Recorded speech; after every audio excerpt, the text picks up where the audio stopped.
Howdy everyone, how are we going? I have my first game from the most, not, it's not upcoming anymore, I guess, the currently happening online teams event that I'm participating in. I played one game and I've got my second round match that I'm still lining up a time for against High Elves. I've taken basically the new book version of the Chariot stuff. So I've got a Druidism Soothsayer. He's taking Aaghor's Affliction. I've got a Beast Lord with Death Cheater, Cleansing Light, the new one, and a Binding Scroll. And I've got a Beast Chief BSB with MR4, a Beast Axe, Wild Form, and Dragonfire Gem. So essentially, this kit out is basically taking advantage of the new regen spell for Druidism that lets these two characters get a 3-up regen save. And the Beast Chief is there with his Fire, Ward, and Wild Form, because I do expect there to be more like Cleansing Light characters around, Flaming in general, where having a Fire Ward guy will be helpful. Particularly like if you've got a Cowboy who I'd be scared of because you ignore my Beast Lord save, a lot of the time the Beast Chieftain with Druidism backing him up, at least, I guess not that great because Stoneskin's kind of the only spell that helps him these days, but he's got defensive 7, he's got a 2-up armor, and if he's got a 3-up ward, even if he's re-rolling it, it's still pretty decent.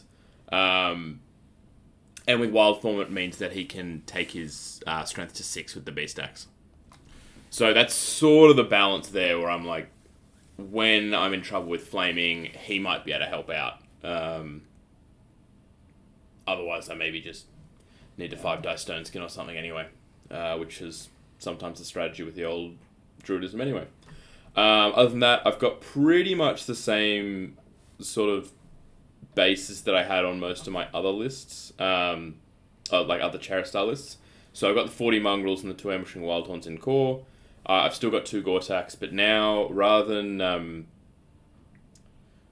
I think I've saved points because the Gortaks are cheaper, and that means that I could convert 1 Giant, and by downgrading one of my Gargoyles to Feral Hounds, taking it to 14 Great Weapon Centaurs with the Banner of Speed.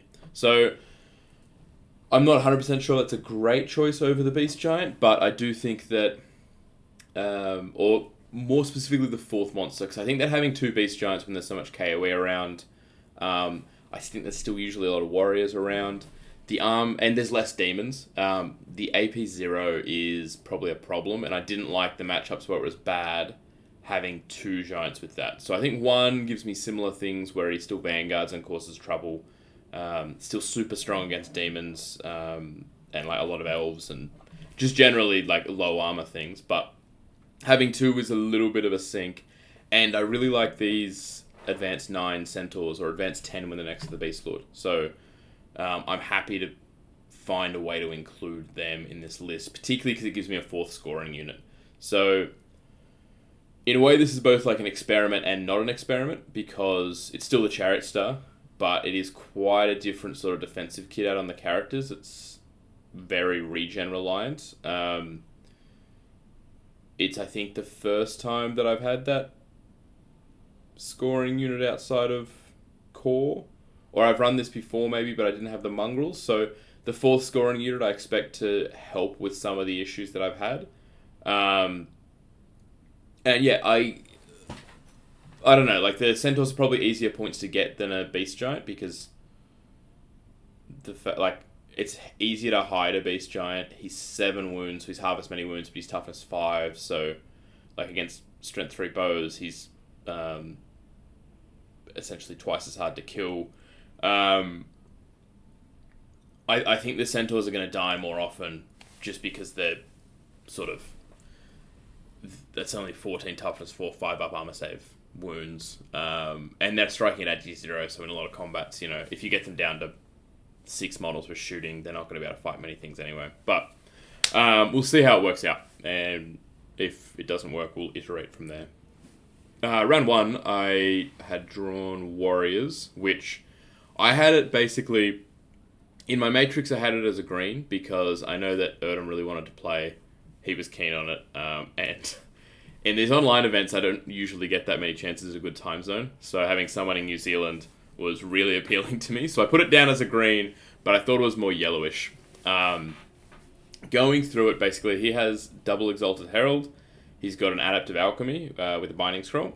He's got 20 Warriors of Gluttony with Sword and Board, 15 Warriors of Pride with Sword and Board, some Sloth Chosen Knights with the Wasteland Torch, 10 Warrior Knights of Greed, 5 Flayers, and 6 Warhounds. So, essentially my thinking looking at his list was, it is a problem that those Exalted Heralds are very, very difficult for me to catch.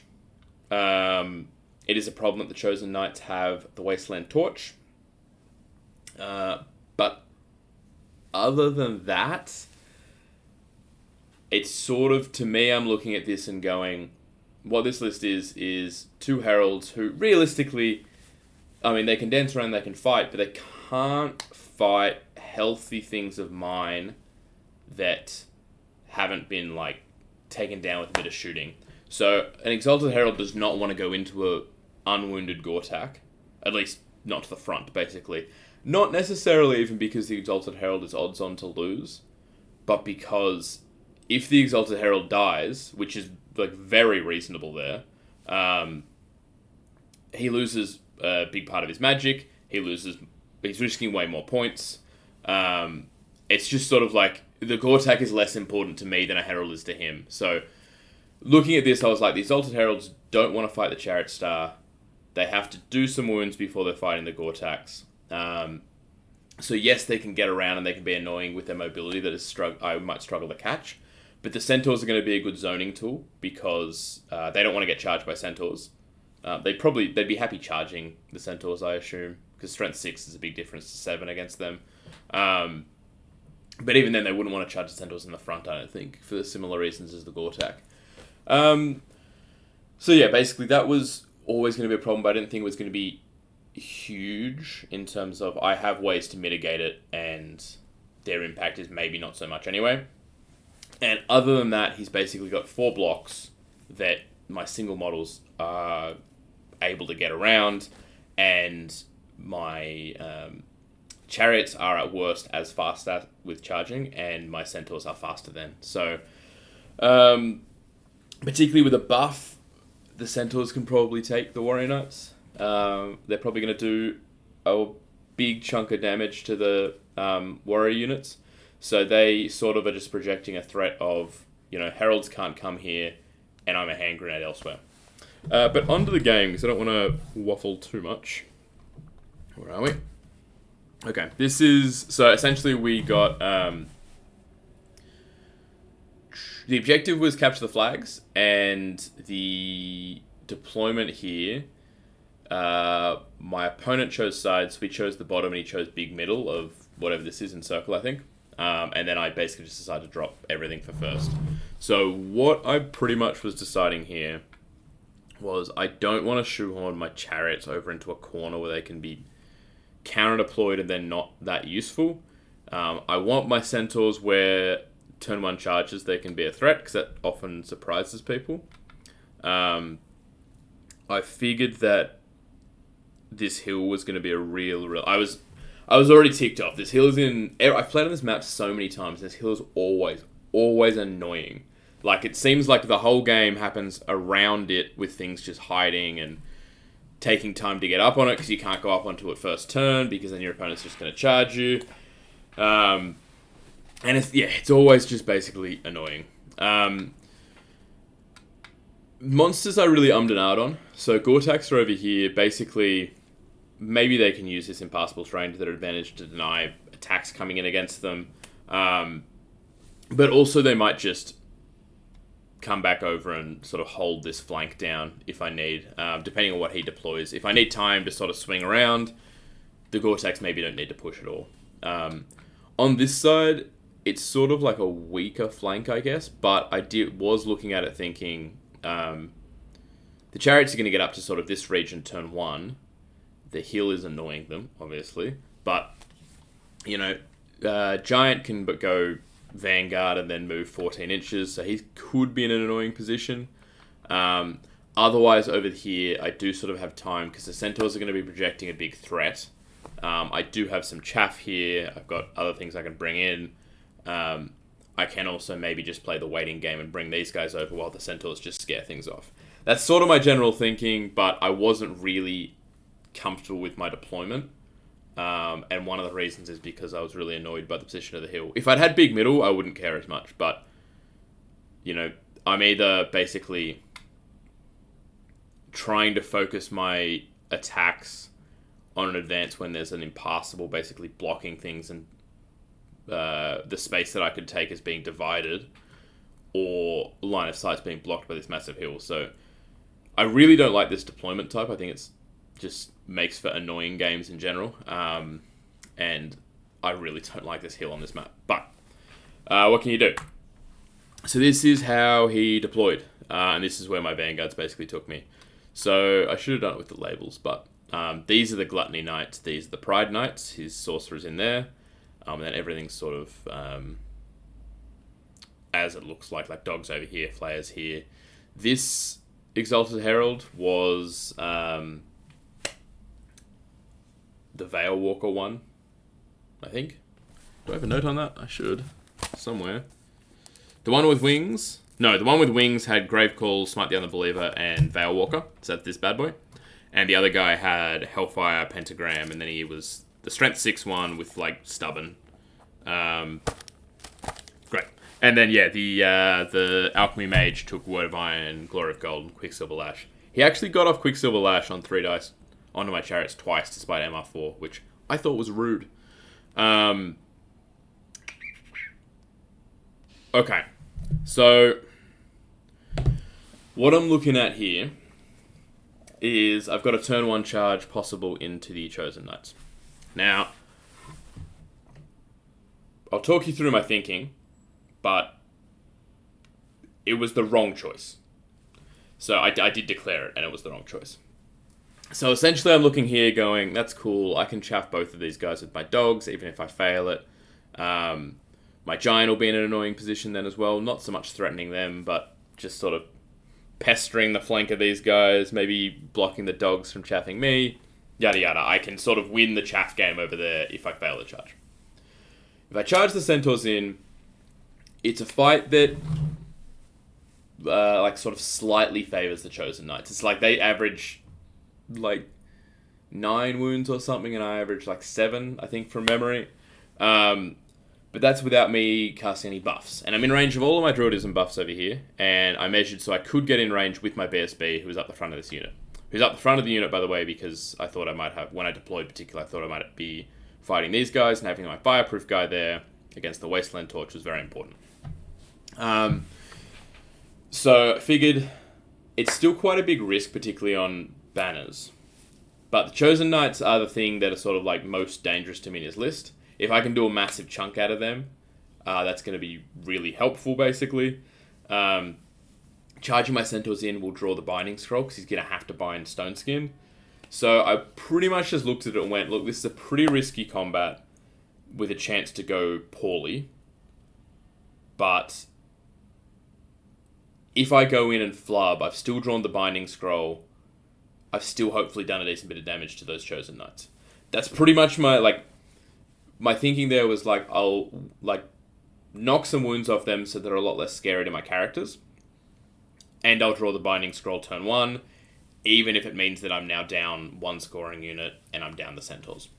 Sort of okay, particularly because I'm quite liking the look of what my Gore-Tax are sort of facing off with over here. So I did it. They went in, like so, and then I chaffed, I believe. Yes. I chaffed, but I couldn't chaff his Exalted Herald, and unfortunately, he blocked my Distracting Totem. He blocked my Blooded Horn Totem, and because he had bound Stone Skin, it actually left me without any other good buffs to cast on the Centaurs. So, one thing I'm noticing about this list is I think I want the Magical Heirloom in so that I can take, if I want to take Beast Herd Hereditary, which I usually like to have in the kitty, it means that I can get Entwining Roots or something else from Druidism. But essentially it left me without any buffs that I could cast on them, so because agility doesn't help and the other one's hard target magic res. So what I just did basically was I went, well, we'll see what happens with these Chosen Knights. I want to make sure this Exalted Herald can't help him, so let's chaff the Herald. So I did a magical move on these dogs, and I just reformed them. Then he killed, 12 of the centaurs. 11. 11 centaurs. I did 4 wounds to him. He overran, didn't catch me, but then this is, as you can see, the picture of his next turn where he charged these centaurs. So, what I would have done here, I don't know if Erdem thought about it, but I absolutely would have... Oh, sorry, I killed the champion of these Chosen Knights specifically, so I might have done more to the unit if I hadn't, but when I only had 3 guys left, I was like, I'll just kill the champion, because again, that means that he can't, do any annoyances to my characters. I think these centaurs are half leadership. They're maybe going to be out of general range depending on what I have to do. So I think I would have left them and gone, you know what, don't need to worry about it. What the Chosen Knights could have then done is charge the flank of my chariots. Because I positioned them really poorly. That was just a mistake. I should have been thinking about what's going to happen if I do lose that combat. Where's that Chosen Knight unit going to be? Because I didn't really need them angled so much like this. This was more just to open up, seeing more of this part of the board. I could have quite easily been facing more this way to avoid that. Knowing that honestly, this is the reason why it was a bad choice to charge the centaurs. It's because it opens this up. Because even to the front, when I have no buffs on my chariots, I don't want to fight those Chosen Knights. So this was a pretty big mistake. Particularly to the flank is... it's bad and it's not. Because fighting one guy against my Beast Lord, it's not so dangerous. But the thing is, I'm probably going to lose by 2, I think, if that happens. And including Fear, I'm taking a break test on Leadership 6, rerollable. Maybe I pass it. If I pass it, he's in trouble, in fairness. Because if I pass it, my regen saves are back. I can reform, hopefully. I guess if I pass it, that's a problem for him, which is maybe why he didn't take it. But personally, I would have looked at it and gone, that's a valuable enough risk to take. So,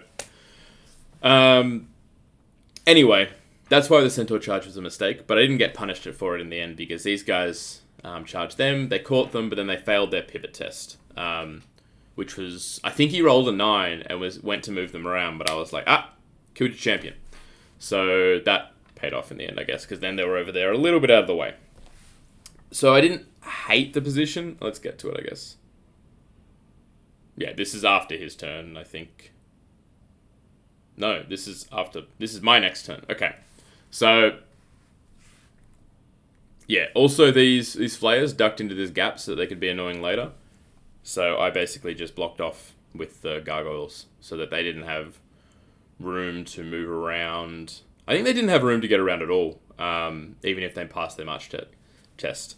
I basically just kept dancing with my Gore-Tax, because I couldn't sit in front of this block and not open up a flank charge to either the Herald or a Knight, so I was just like, I don't want that to happen. And the Giant is just dancing around with his block. He can't fight them one-on, face-to-face, because they're 3-up armor, but if I fight them in the flank, I think I can do that. So, basically, the Giant at the moment is just occupying them. And my ambushes didn't come on, and I didn't reroll them because I didn't want them on. I think actually I did reroll one of them because I wanted... No, he's got Essence of Mithril, so I didn't. There was no point. So I think I just didn't reroll them because I didn't want to risk more flags at this point. What's the next picture going to be? Who knows? Alright. So, this is after his turn, I guess. These guys have come back. They're out of my Chariot's line of sight. This must be after my turn or something, because I don't know. Oh, those guys are facing. I'm misreading that. So a couple of things happen here. One, both these Gore-Tax in my turn fail their frenzy check. So I'm going to have to send the Gortak in here, and I'm going to send the other one into the Knights, because he couldn't charge the other guys because he's in their flank. These guys have the boosted armor, so they're 1-up armor at the moment. I'm still not super concerned about that combat. The only concern now is that since the Gortak's not stubborn, if he just makes a whole bunch of saves, I could just lose to his static res. But I should still be okay, given that he's wounding me on 6s and I'm winning him on 2s with like impact hits and stomps and everything. The other one was interesting because he gave the Gortak Alchemical Fire, thinking that his Wasteland Torch was on the Warrior Knights, but it was actually on the Chosen Knights. So that sort of changed the situation over there in terms of his estimation of it, but in the end he didn't actually do any wounds to me anyway. He re-rolled the to wound rolls, and I was like, you don't actually have re-rolls, but he didn't roll any 6s again anyway, so we should probably get to that. Yeah, basically I just sort of continued this dance with these Chosen Knights. I'll explain that situation in a second. I'll just continue with what these Gortaks did, basically. So this Gortak went in, killed a bunch of guys, they held. The other Gortak went absolutely nuts, killed 7 Knights, made them break, but then only rolled, I think, a 4 or a 5 maybe on his overrun. So unfortunately he didn't hit the wizard, the general, and he also stayed with him where he could be recharged by the Exalted Herald, unfortunately.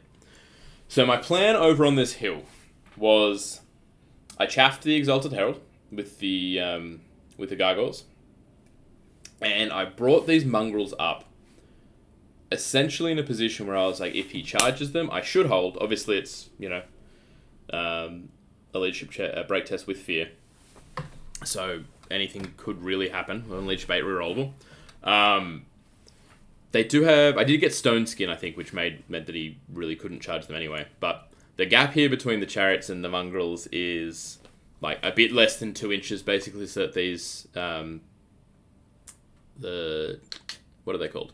Flayers can't come through and chaff me after these guys move. And I measured basically all the places that these Chosen Knights could go, so they couldn't get out of my line of sight, basically. And next turn, I would be able to charge them. However, I didn't measure them free-forming and wheeling up here for some reason. If they went any formation and moved directly up there, I would have got them, but with this little wheel, I didn't think about it well enough. I could have actually probably stopped that as well, because I could have just pivoted my Chariots more, but it is what it is. So unfortunately, he got away. What this does give me, though, is a flank charge into the Chosen Knights with my Mongrels. So we'll see how that goes. He did also, by the way, rally his Knights, and he took the rear charge into my Gortak with his Herald. Which, by the way, I think my Gortak's taken 1 wound.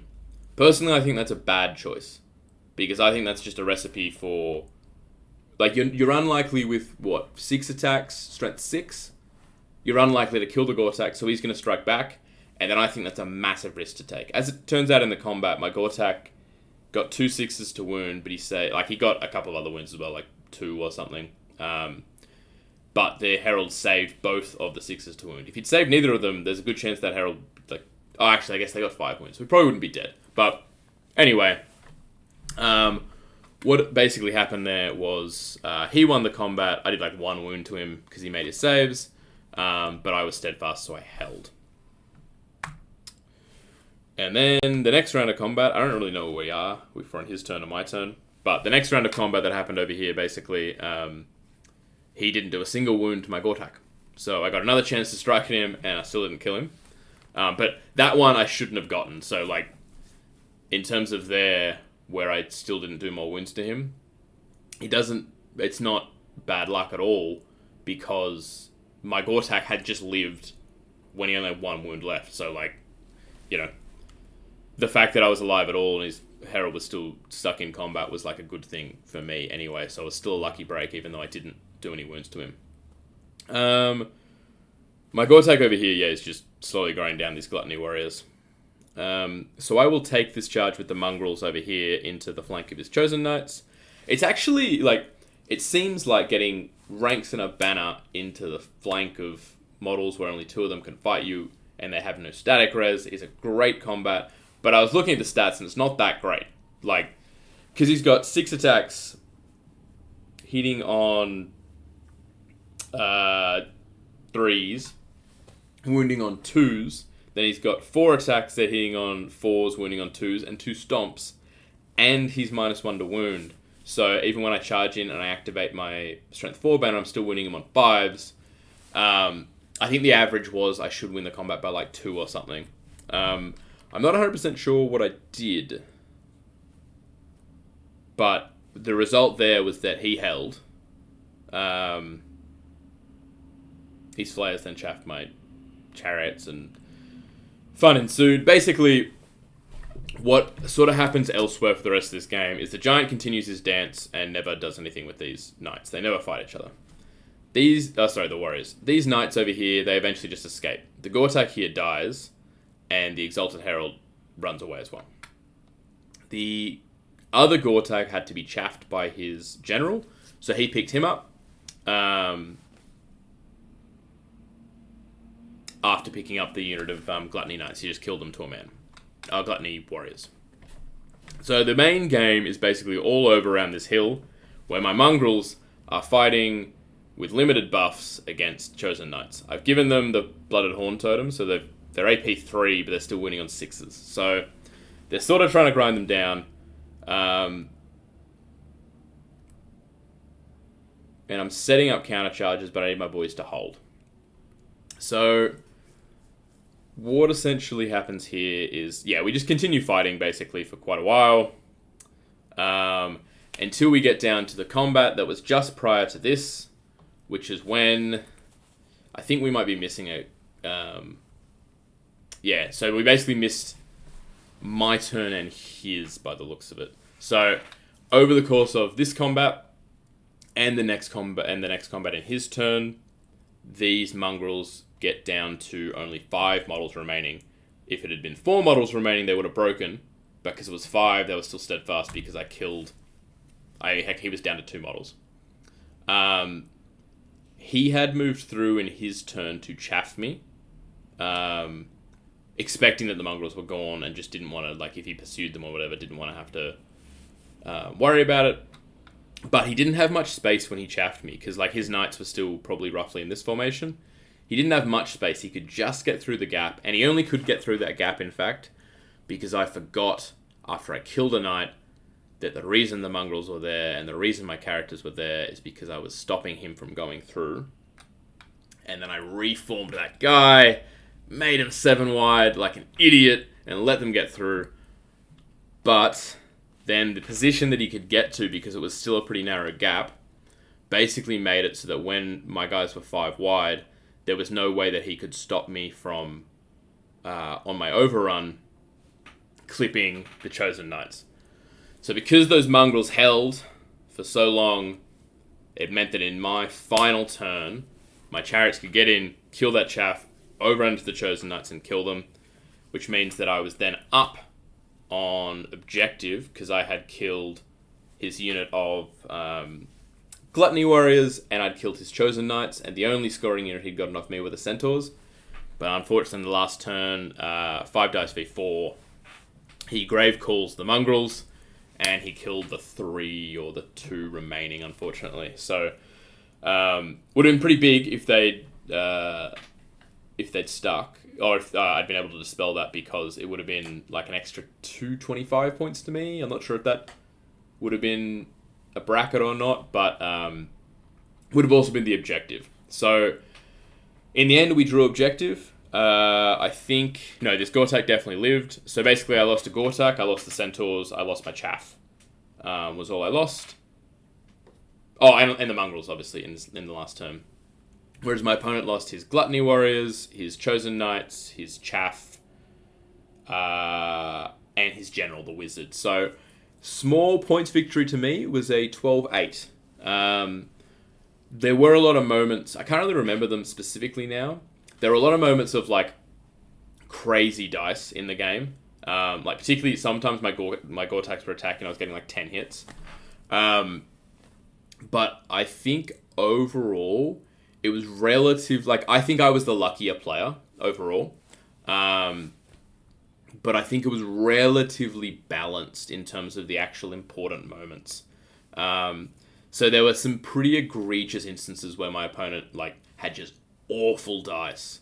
But usually, or from the ones I remember and what I was thinking at the time, it was like, yeah, that's really bad, except it's kind of okay here because the outcome is not that important. So, for instance, when he failed to kill the Gortak down here, when it only had one wound left, where it's like, that's such bad luck. And I think that might have happened 2 rounds in a row, but I'm not sure. But then I didn't do any wounds to him. I didn't get anything out of it.